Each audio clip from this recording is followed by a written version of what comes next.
Played good enough to win, but on the road you've got to get loose balls. You've got to get rebounds. So it was very disappointing loss. The team's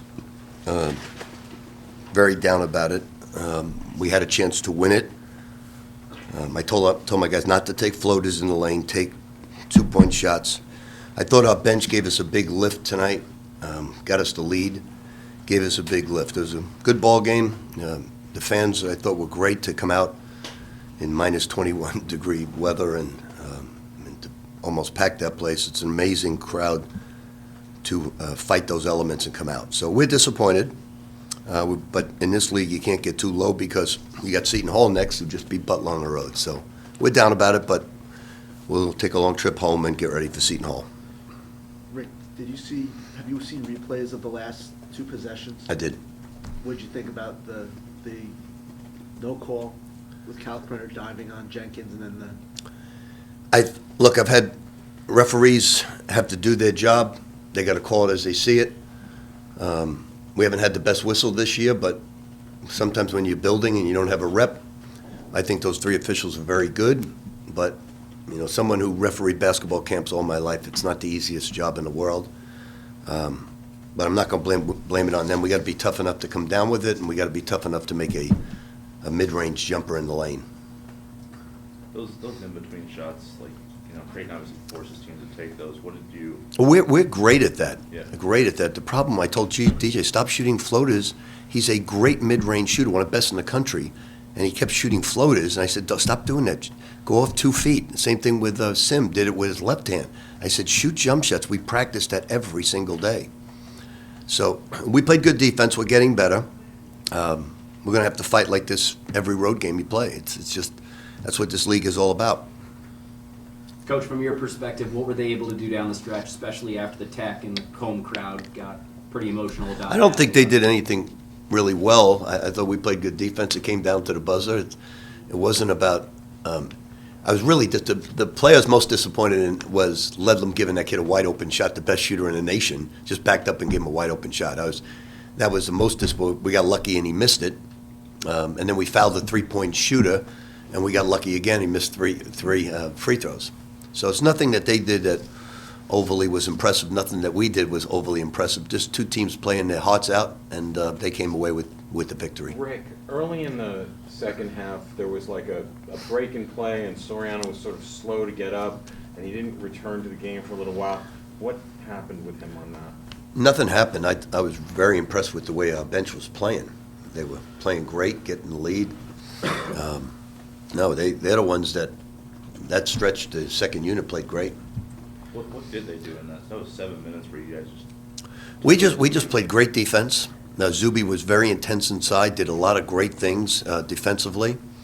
And, we played look, when you take a Creighton team and they shoot 22% from the three and 36 for the game, playing good defense.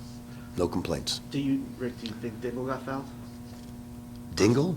Jordan, on the foul at the end of the game? I don't know. You watched the replay though, right? I watched the replay of getting to the floor. Okay. And the last shot. So you thought it should have been a foul on Kalkbrenner on the rebound? On the floor play? Yeah. I don't know. I just wanted to see why we didn't come up with it, but they're three good refs. When you play the game, blame refs. I literally watch every game, and I say the refs make about 10 to 12 mistakes for us and against us. But refereeing basketball is really, really difficult. Those three guys can flat out ref, but every game I see mistakes, and for both teams, because there is no perfect game by referees, and there's no perfect game the way we play. Those three refs, I don't have a problem with them at all. They're excellent refs. But I'm not going to blame a referee on a call. Never going to do that. People who do that. So I look at the game differently. I look at the fact that Brady didn't run the ball into his hands. I look at the fact that Jordan was coming off a screen. Although a decoy, you got to run at the screener, not off the screener. I look at those plays instead of taking a floater, take a balance shot. Those are things we can control. We cannot control a whistle. So I'll never have a complaint. I don't yell at officials during the game. I always thought it, this is going to sound absolutely berserk, but I think it's a form of cheating.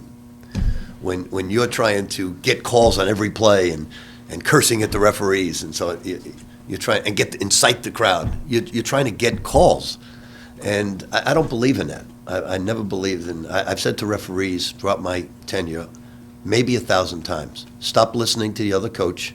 You're getting paid to referee, not to listen to coaches. Most of them adhere to it. The ones that aren't great don't adhere to it. Rick, that said, do you sort of subscribe to the general philosophy that, like, in a well-officiated game, you don't really notice the officials?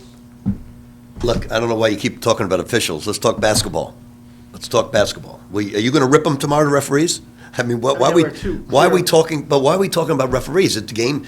We can't take the calls back. It's like RJ last week. He gets fouled and he starts looking at the referee. He's not going to change the calls. They're not going to change the calls now. It is what it is. Rick, did this feel a little like UConn, where there was a defensive rebound you didn't get, and you were right there? Well, it was a loose ball we didn't get Right. on the floor. Yeah. Right.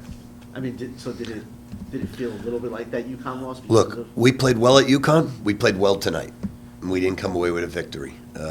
We could have gone from 34 in the net to 20 in the net with a road victory with a 15 net, but we didn't. We didn't get the job done. We got to get ready for a Seton Hall team that's playing lights out great, and I'm not going to blame anybody for losses or shots, and we're just going to get ready for Seton Hall. So, Rick, in the overall picture, you're feeling pretty good about the way you... No, I don't feel good when we lose. I hate the world. So just so you understand that. No, I don't feel good. I've never felt good with a loss, pardon my language. So I don't feel good. I don't believe in those valiant efforts on the road. No, I feel like I want to kill myself, jump in the cold, and die of frostbite. Coach, how tough Thank is you it- all very much. This is a great town. Go ahead, I'm sorry. How tough is it to manage minutes when the second unit is playing as well as they were tonight? They did a great job. I mean, we were well rested at the end of the game. We did a lot of good things basketball-wise. So we'll live to fight another day. But I got to go roll in the snow right now. Thank you.